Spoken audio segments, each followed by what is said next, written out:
আমরা এই মুহূর্তে আছি কুমিল্লার বুড়িচংয়ে। এখানে অবস্থা খুবই ভয়াবহ, পানি ক্রমান্বয়ে বাড়ছে। আল্লাহ, আপনারা কতজন থাকেন এখানে?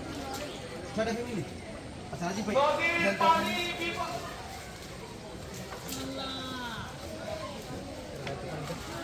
পানিটা দেন। ঠিক আছে ঠিক আছে, আপনারা যত তাড়াতাড়ি সম্ভব আশ্রয় কেন্দ্রে চলে যান। নদীর পানি দ্রুত বাড়তেছে, যত তাড়াতাড়ি সম্ভব আশ্রয় কেন্দ্রে চলে যান। মাইকিং করা হচ্ছে আশ্রয় কেন্দ্রে চলে যাওয়ার জন্য। নদীর পানি বিপদ সীমার উপরে, যত তাড়াতাড়ি সম্ভব আশ্রয় কেন্দ্রে চলে যান। আচ্ছা আসুন সামনে আমরা। আপনারা যত তাড়াতাড়ি সম্ভব আশ্রয় কেন্দ্রে চলে যান। ভাইয়া এটা কি গ্রাম? এটা কোন গ্রাম? হ্যাঁ, এটা কোন গ্রাম? চিতাম্বর। কুমিল্লার কিতম্বর না? নদীর পানি বাড়তেছে, অনেক বাড়তেছে ভাই, যাইতে শুনে দেখছি আরো কম। আচ্ছা আচ্ছা। এখন তোমার সময় হয়ে গেছে।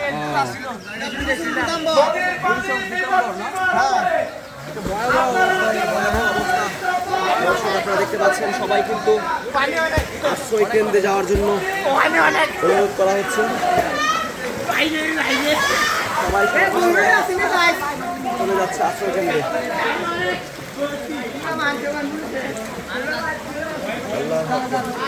ভয়াবহ পরিস্থিতি। আমরা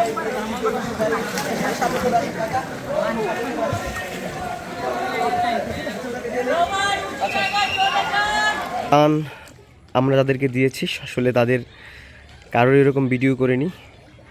ত্রাণ দিয়ে ভিডিও করাটা আমার মনে হয় যে আসলে উচিত না, কারণ অনেকেই ত্রাণ নিতে স্বাচ্ছন্দ্য বোধ করে না যদি সেখানে ভিডিও করা হয়ে থাকে, যার কারণে আমরা সবাইকে ওরকমভাবে ভিডিও করিনি। তবে আপনারা যারা আছেন তারা বুড়িচংয়ের দিকে এসে সাহায্যের হাত বাড়িয়ে দেন, কারণ এখানের অবস্থা সত্যিই খুব ভয়াবহ। পানি ক্রমান্বয়ে বাড়ছে। এখানে যতগুলো পরিবার আছে অধিকাংশ পরিবারই কিন্তু আশ্রয় কেন্দ্রে চলে গেছে, কারণ অনেককে আমরা পাইনি। যেমন এই বাড়িটা আছে, এই যে এগুলা এই পাশে আছে, এই পাশে মোটামুটি যে কয়টা বাড়ি আছে সবগুলাই এখন মানব শূন্য, তারা আশ্রয় কেন্দ্রে চলে গিয়েছে। আমাদের সাধ্যমতো চেষ্টা করেছি। যে পাশে রয়েছে রাজীব ভাই, আমরা সারাদিন ছিলাম আজকে, এবং আমাদের ক্ষুদ্র প্রচেষ্টায় অনেক প্রবাসী ভাইয়েরা আছেন, অনেক খামারি ভাইয়েরা আছেন যারা আসলে আমাদের অর্থ দিয়ে সহায়তা করেছেন। তাদেরকে অসংখ্য ধন্যবাদ। তাদের কারণে আমরা আজকের এই চমৎকার আয়োজনটি করতে পেরেছি এবং ভাইদেরকে আমরা কিছু ত্রাণ দেওয়ার সমর্থক হয়েছে। এই যে বাড়িটি দেখেন, এখানেও কিন্তু মানুষ নেই, একদম জনমানব শূন্য একটি বাড়ি। এই যে এমন পরিবেশ হলে তো আসলে থাকার কোনো সুযোগ নেই। আল্লাহ সবাইকে রহমত করুক।